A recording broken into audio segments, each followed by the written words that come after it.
We welcome it. కాకపోతే అధ్యక్ష, professor Jayashankar వ్యవసాయ విశ్వవిద్యాలయ విద్యార్థి ఒక రోజు కాదు అధ్యక్ష, దాదాపు 100 రోజులు తమ వ్యవసాయ విశ్వవిద్యాలయ భూములు తీసుకోవద్దు, మా భూముల్లో కాకుండా ఇంకెక్కడైనా కట్టండి హైకోర్టు అని చెప్పి వారు ఆందోళన కూడా చేశారు. నేను రాష్ట్ర ప్రభుత్వ దృష్టికి తీసుకొని వస్తా ఉన్నా.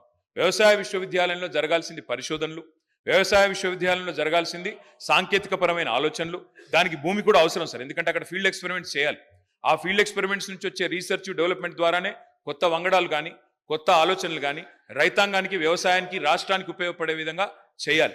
కాబట్టి దయచేసి నేను ప్రభుత్వానికి కోరేది, వ్యవసాయ విశ్వవిద్యాలయ భూములు తీసుకొని హైకోర్టులో 100 ఎకరాలు కేటాయిస్తామనే ఆలోచన ఏదైతే ఉందో దయచేసి దాన్ని విరమించుకోండి. అక్కడ విద్యార్థులు ఆందోళన చేస్తూ ఉన్నారు, అక్కడి శాస్త్రవేత్తలు ఆందోళన చేస్తూ ఉన్నారు, అక్కడి యూనివర్సిటీ ప్రొఫెసర్లు ఆందోళన చేస్తూ ఉన్నారు. అక్కడి వారందరూ కూడా ఆందోళన చేస్తున్న నేపథ్యంలో ప్రొఫెసర్ జయశంకర్ వ్యవసాయ విశ్వవిద్యాలయ విద్యార్థుల ఆందోళనను దృష్టిలో పెట్టుకుని వారు విరమించుకోవాలి. ఆ ప్రతిపాదన మరో చోట హైకోర్టు ప్రతిపాదించాలని కోరుతాం.